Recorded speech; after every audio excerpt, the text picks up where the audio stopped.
दोस्तों हम आज आपको लीप ईयर के बारे में कुछ बहुत बढ़िया फैक्ट बताने वाले हैं जिनको सुनकर आप बहुत ही बढ़िया खुश हो जाएंगे। दोस्तों दुनिया में कब और कैसे हुआ लीप ईयर, जाने इससे जुड़े कुछ रोचक और अनोखे फैक्ट। दोस्तों आज 29 फरवरी है। यह दिन बेहद खास है क्योंकि 29 फरवरी 4 साल में एक बार आता है।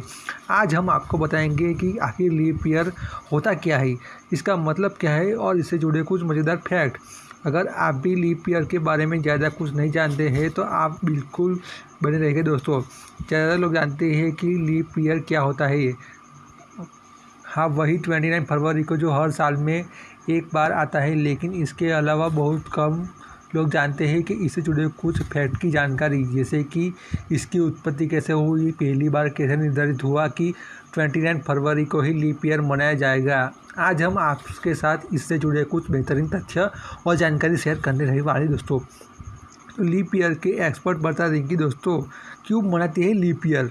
लीप ईयर में पृथ्वी के सूर्य की परिक्रमा करने लगते हैं दोस्तों वाले समय के कारण एक अतिरिक्त दिन होता है। यह अतिरिक्त दिन फरवरी महीने में जोड़ दिया जाता है, जिससे एक लीप वर्ष बन जाता है। क्या कहता है इतिहास। आज 29 फरवरी है और 2024 लीप ईयर है, यानी इस साल 365 की बजाय 366 दिन होने वाले हैं। दोस्तों लेकिन इसकी शुरुआत कैसे हुई ये समझने के लिए आपको थोड़ा पीछे जाना होगा, बस कुछ हज़ार साल पीछे। कहा जाता है कि मिस्र साम्राज्य में सबसे पहले लीप ईयर के कैलेंडर बनाए गए थे। उस वक्त मिस्र वासियों का लक्ष्य एक ऐसा कैलेंडर बनाना था जो सौर कैलेंडर की नकल हो दोस्तों, ताकि समय और मौसम को एक ट्रैक पर रखा जा सके। यानी तब सोमवार, मंगलवार और महीने के 30-31 दिन नहीं होते थे। तब मौसम के हिसाब से समय और दिन आगे बढ़ते थे। अब थोड़ा आगे चलते हैं। लगभग 3045 ईसा पूर्व में रोमन साम्राज्य हुआ। इसके शासक जूलियस सीजर को लगा कि यह पहचानने के समय आ गया है कि सर्दी, गर्मी और बरसात 3 अलग अलग तरह के मौसम है। इसके आधार पर महीने होने चाहिए। उन्होंने 12 महीने 365 दिन का कैलेंडर बनाया। कुछ दिन सब ठीक चला, लेकिन उन्होंने फिर लगा कि पृथ्वी वास्तव में प्रति वर्ष 365 के बजाय 365.24 दिन है।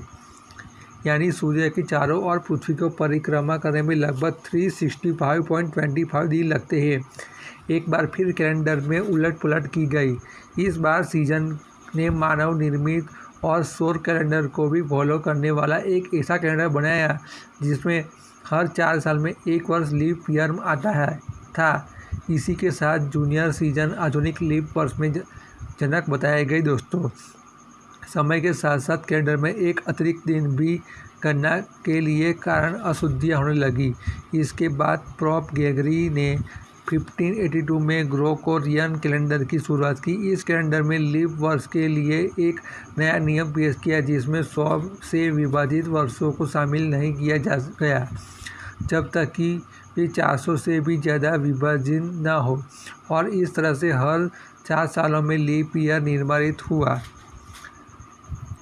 ये तो हो गया कि लीप ईयर से जुड़ा इतिहास और विज्ञान। अब करते हैं कि इससे जुड़े कुछ मज़ेदार फैक्ट जिन्हें आप भी आश्चर्य जानकर चकित हो जाएंगे। दोस्तों प्राचीन काल में कुछ सभ्यताओं को 20 फरवरी को लीप वर्ष नहीं होता था। इसके बजाय 24 फरवरी को कैलेंडर में 2 बार आता था। दोस्तों दुनिया में 40 लाख लोग लीप डे, बेबी डे, इस दिन पैदा होने वाले लोगों को लीपर्स या लीपलिंग्स कहा जाता है। लीप डे बेबी होने की संभावना 1461 में से एक है। दोस्तों 4 से डिवाइड होने वाले प्रत्येक वर्ष एक लीप ईयर होता है। महिलाएं अक्सर पुरुषों को शादी का प्रस्ताव देने के लिए इस दिन को चुनती है। ग्रीस में लीप वर्ष में शादी करना अपशकुन माना जाता है, इसलिए सगाई करने वाले 5 में से एक जोड़ा इससे बचने की कोशिश करता है। एंथोनी, टेक्सास और एंथोनी, न्यू मैक्सिको के जुड़वा शहर विश्व की स्वयं घोषित लीप ईयर राजधानी है। यहाँ 4 दिवसीय लीप ईयर फेस्टिवल का आयोजन किया जाता है, जहाँ लोग बड़े पैमाने पर बर्थडे पार्टीज और शादी के प्रपोजल देते हैं। गिनीज वर्ल्ड रिकॉर्ड में एक ऐसे परिवार का नाम दर्ज किया गया है जिन्हें लगातार 3 पीढ़ियों का जन्म 29 फरवरी को हुआ है। पीटर एंथोनी जन्म 1940 में आयरलैंड में हुआ था। उनके बेटे पीटर ईयर का जन्म 1964 में लीप डे पर हुआ था और उनकी पोती बेथली वेल्स का जन्म भी 29 फरवरी 1996 को हुआ था दोस्तों। ऐसी रोचक जानकारी पाने के लिए चैनल को सब्सक्राइब कीजिएगा और नोटिफिकेशन बेल को भी ऑन जरूर कीजिएगा दोस्तों।